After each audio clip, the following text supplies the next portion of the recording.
ஆனி மாத பண்டிகையில் மாம்பழங்கள் வந்தது. மாவடி மாம்பழங்கள் வண்டிகளில் வந்தது. மாம்பழ சங்கம் என்று பெயரும் பெற்றது.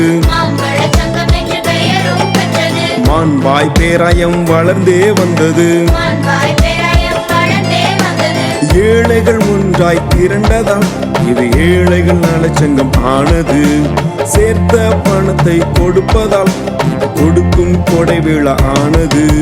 கட்டுச்சோறு கட்டிக்கொண்டு மக்கள் ஒன்றாய் கூடினர். கவலைகள் மறந்து இயேசுவை பாடினர். கட்டுச்சோறு கட்டிக்கொண்டு மக்கள் ஒன்றாய் கூடினர். கவலைகள் மறந்து இயேசுவை பாடினர். என்னை தேடி வந்த சாமி இயேசு சாமி வாழ்கவே. கைவிடாத நல்ல சாமி இயேசு சாமி வாழ்கவே. என்னை தேடி வந்த சாமி இயேசு சாமி வாழ்கவே. கைவிடாத நல்ல சாமி இயேசு சாமி வாழ்கவே. என்னை